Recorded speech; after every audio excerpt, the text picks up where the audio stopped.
Hello, my name is Brendan Cronin.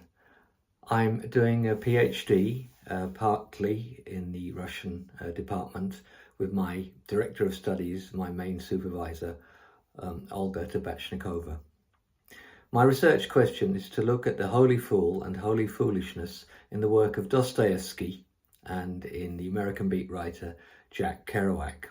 It's a project I'm enjoying greatly. Over the last year, I have written 3 draft chapters.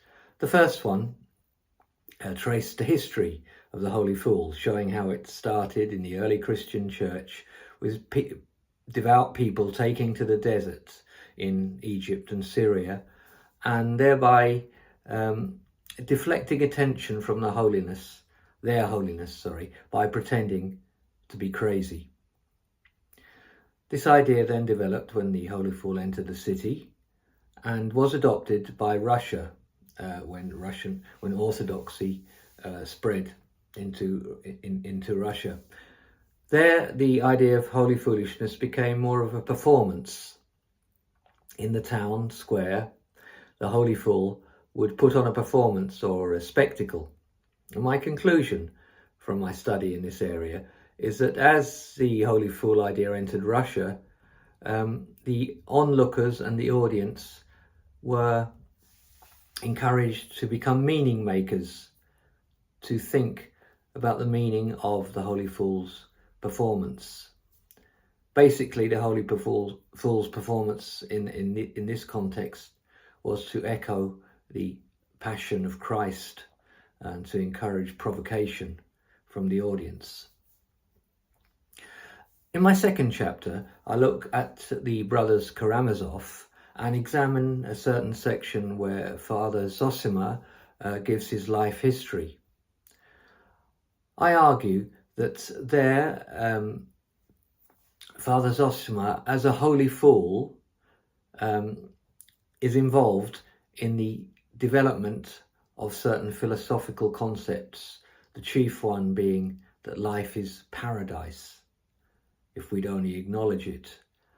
I use Loseff's theory of absolute mythology to analyse this development of concepts and come to the conclusion that Father Zosima, as the Holy Fool, acts as a catalyst in the development of philosophical concepts. This is a key finding in my research, and I am able to look at the Holy Fool as a catalyst in another chapter which I have just completed. For in my third chapter, I examine a Chinese holy fool named Han Shan. Now, Han Shan was a Chan Buddhist holy fool and actually a very well-known poet who took to a life of solitude in the mountains and thereby there achieved enlightenment, the Buddhist sense of enlightenment, which is a oneness with all around.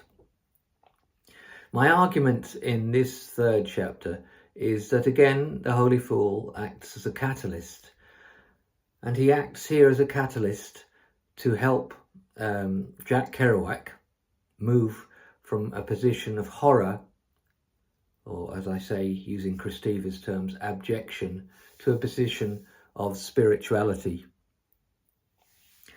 The Holy Fool does this by acting as a model whereby Kerouac can start to analyse the Holy Fool's basic beliefs, in this context, in the void. Now, the void in Buddhism doesn't mean nothingness. It means that no entity has an inherent existence. So Kerouac, in his lonely job as a fire watcher on a mountain, expecting to achieve enlightenment, starts to think about the Holy Fool and the void. And there's one thing in particular which terrifies him, is the neighbouring mountain. By thinking about Han Shan's teaching about the void, Kerouac manages to come to certain conclusions which apply to his life as a Buddhist and to his basic beliefs. religious beliefs. In this way, he moves from what we would say objection to spirituality. Again, another but slightly different example of the Holy Fool as catalyst. Well, I hope you enjoy the conference, and thank you for listening to me.